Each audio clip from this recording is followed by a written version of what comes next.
다윗이 유다의 왕이 되었지만 사울의 아들 이스보셋 역시 살아있고, 사울의 군사령관 아브넬이 이스보셋을 데리고 마하나임으로 건너가서 이스라엘의 왕으로 삼았기 때문에 같은 민족 안에 두 왕이 존재하게 되었습니다. 이 사실은 이스라엘 민족 안에 두 권력으로 인하여 매우 불안하고 또 위기가 조성된 상태라고 하겠습니다. 어떤 식으로든지 하나로 정리가 되어야 하는 상황이라는 것이죠. 이것은 전쟁을 촉발하는 상황이라고 할 수가 있겠습니다. 그런 분위기 속에서 오늘 본문의 이야기가 시작이 됩니다. 12절에 보면 네르 아들 아브넬과 사울의 아들 이스보셋의 신복들이 마하나임에서 나와 기브온에 이릅니다. 그리고 스루아의 아들 요압과 다윗의 신복들도 나와서 기브온 목가에서 그들을 만나 함께 앉게 되죠. 협상이 일어날 수도 있고 전쟁이 일어날 수도 있는 상황입니다. 한쪽은 이쪽에, 다른 쪽은 저쪽에 서로 떨어져서 대치를 하고 있습니다. 아브넬은 마하나임에서 기브온으로, 요압은 헤브론에서 기브온으로 모여서 대치를 하고 있는데, 본격적인 전쟁을 앞두고 병사들의 사기 진작을 목적으로 대결을 벌이자고 아브넬이 제안을 합니다. 14절에 보면 청년들에게 일어나서 우리 앞에서 겨루게 하자. 요압이 그럴 필요가 있느냐 이렇게 거절을 했어야 하는데 요압도 맞장구를 치죠. 그 결과 15절에 보면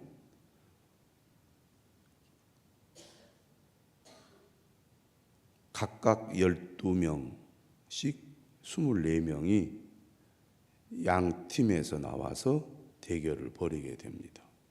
무슨 운동 경기를 하는 것이 아니죠. 16절에 보니까 각기 상대방의 머리를 잡고 칼로 상대방의 옆구리를 찌르는 일을 벌이고 맙니다. 그러자 어떻게 되었습니까? 일제히 쓰러진지라. 다시 말하면 24명이 그 자리에서 다 피를 흘리고 죽게 된 거죠. 얼마나 끔찍한 일입니까? 모두가 다 아브라함의 자손들입니다.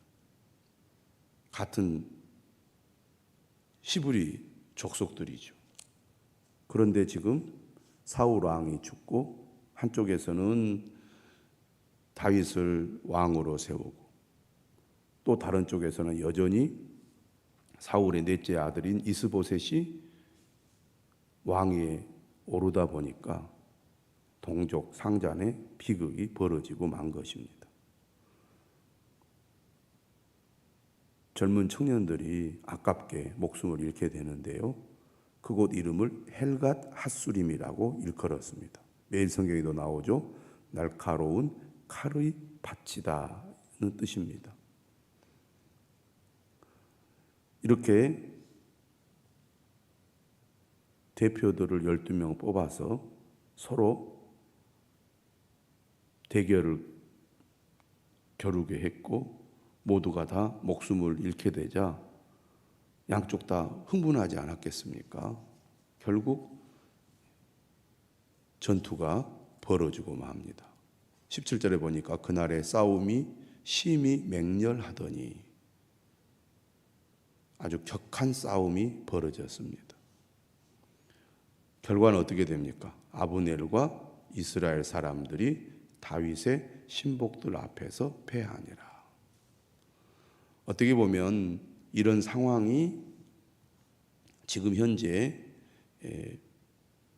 이스라엘의 흐름이라고, 다시 말하면 대세라고 볼 수가 있습니다.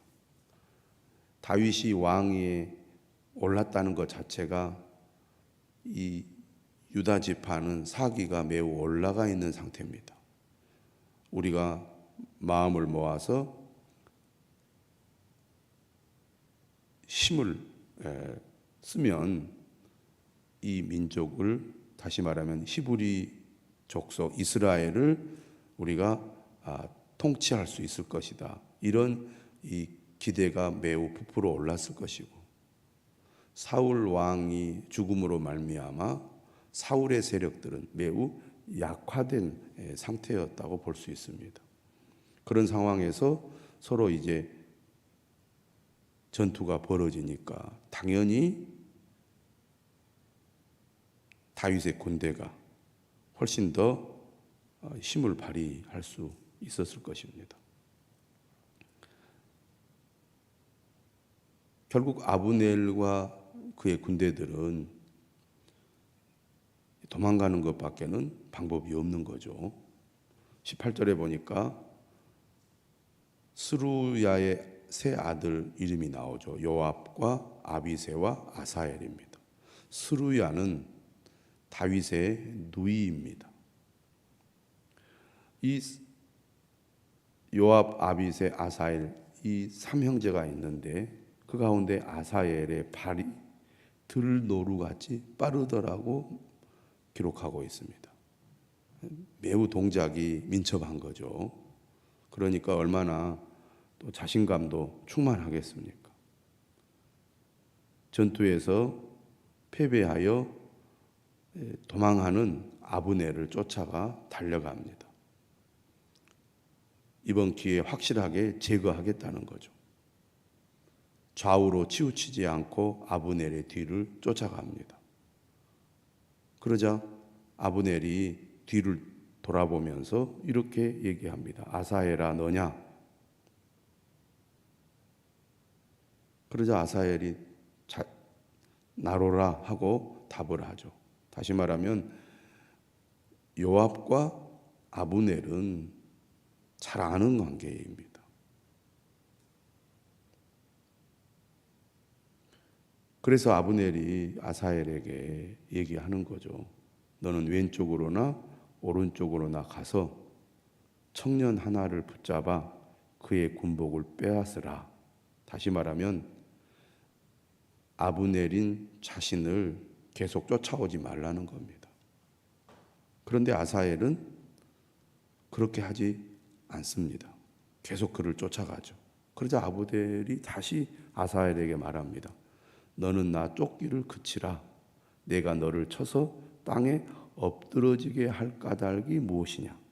그렇게 하면 내가 어떻게 내 형 요압을 대면하겠느냐?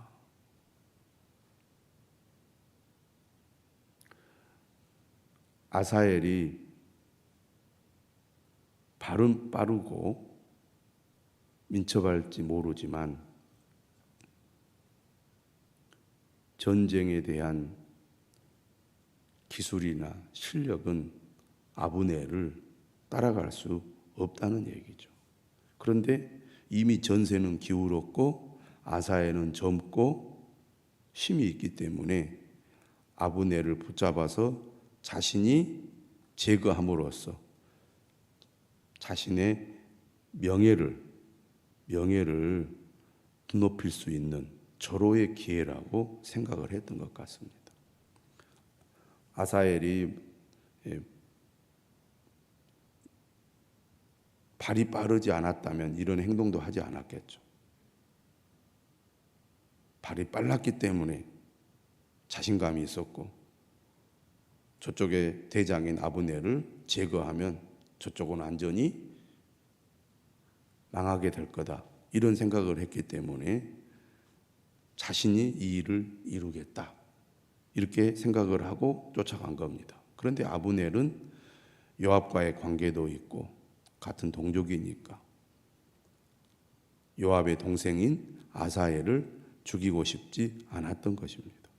그런데 이미 아사엘은 아브넬을 제거하겠다는 생각에 마음이 꽂혀 있고 현실적인 냉정한 판단을 할 수 있는 판단력이 지금 전혀 작동이 되지 않는 상태였던 거죠. 그래서 그가 끝까지 물러가기를 거절하고 쫓아가니까 아브넬이 어떻게 합니까? 23절, 창 뒤 끝으로 그의 배를 찔러버립니다. 그러니까 도망하면서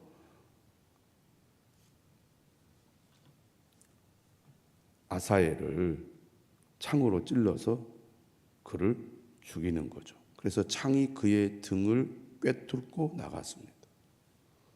그러니 곧 그가 엎드러져 죽을 수밖에 없었겠죠.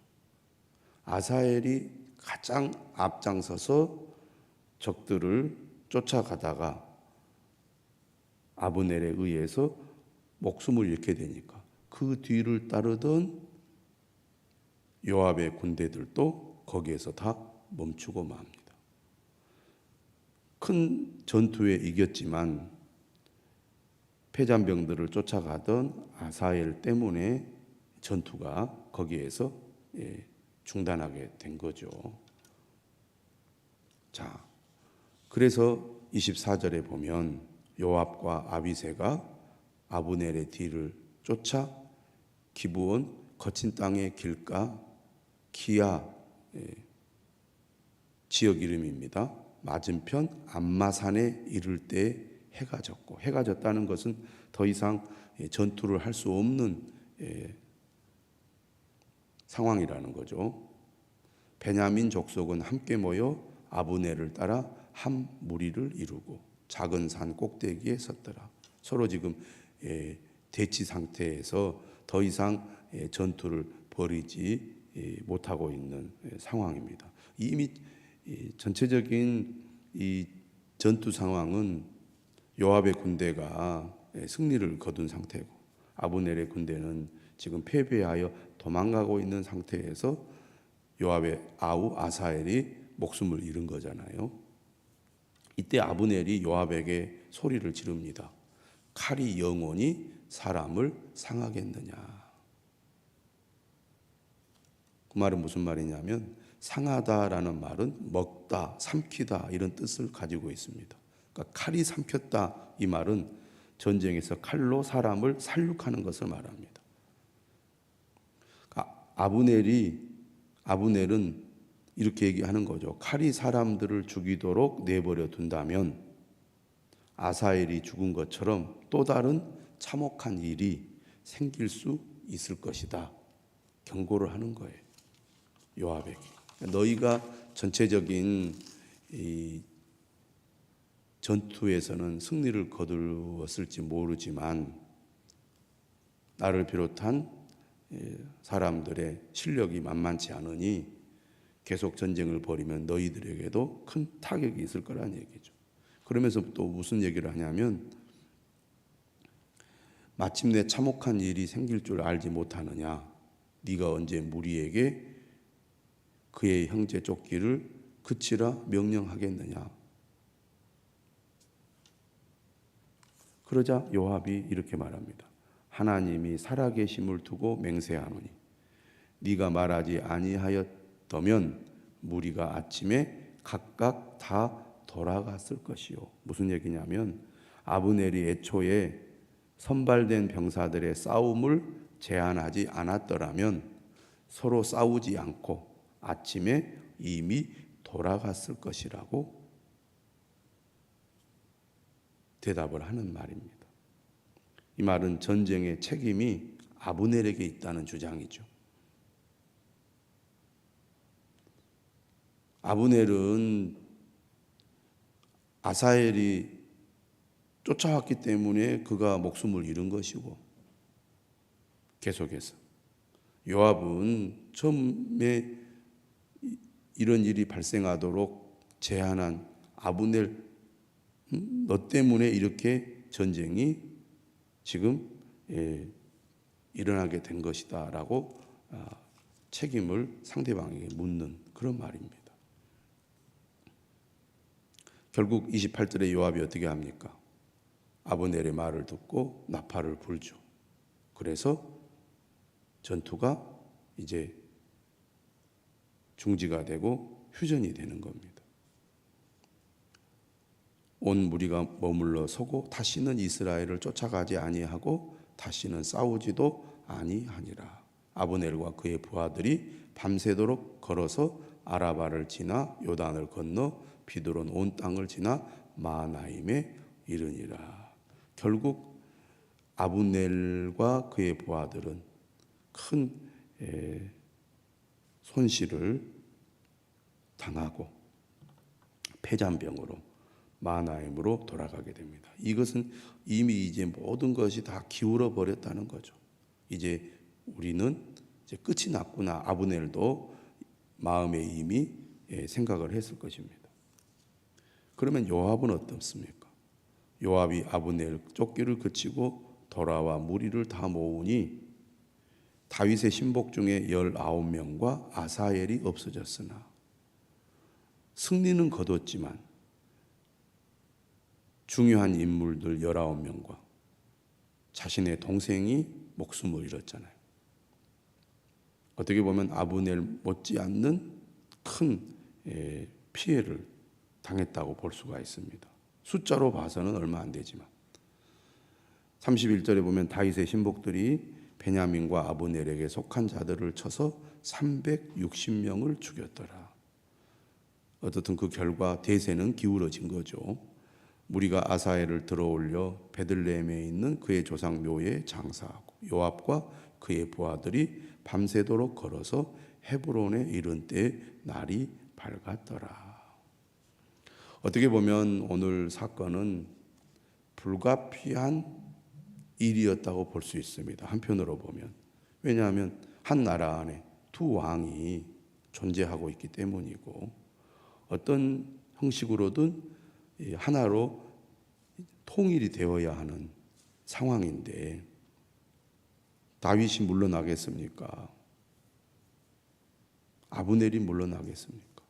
자신이 가지고 있는 권력을 놓지 않으려고 했겠죠. 오늘 이 본문에 일어나는 사건에 하나님은 전혀 등장하지 않습니다. 어떻게 보면 이런 일이 벌어진 것이 하나님의 뜻과는 전혀 상관없이 자신들의 욕심이나 자신들의 생각대로 이 일을 벌였을 것입니다. 여기에 다윗도 전혀 등장하지 않아요. 다윗도 이렇게 되기를 바라지 않았을 수도 있습니다. 협상을 잘 하고 와서 문제를 잘 해결하도록 요청했을지 모릅니다. 그런데 결과적으로는 그들이 서로 힘과 힘대로 대결을 했고 비극적인 결과가 나타났습니다. 여기에 특별히 아사엘은 자신이 가지고 있는 그 장점 때문에 오히려 목숨을 잃고 말았습니다. 자신감이 너무 넘치다 보니 자신이 가지고 있는 그 자신감 때문에 무모하게 도전을 하다가 목숨을 잃었죠. 아브넬 역시 자신이 가지고 있는 그 권력을 끝까지 놓지 않고 어떻게 해서든지 상대방을 무찔러서 권력을 온전히 회복하려는 생각을 가졌던 것 같습니다. 하나님의 기름 부은 종 다윗이 왕이 된 것을 그가 인정하지 않았다는 얘기입니다. 하나님의 뜻을 거스르는 그 행동의 결과가 무엇인지를 오늘 본문은 잘 보여주고 있습니다. 우리가 능력이 있다고, 힘이 있다고, 내 생각대로, 내 고집대로 어떤 일을 하게 되면 그 결과가 결코 좋지 않다는 것을 보여줍니다.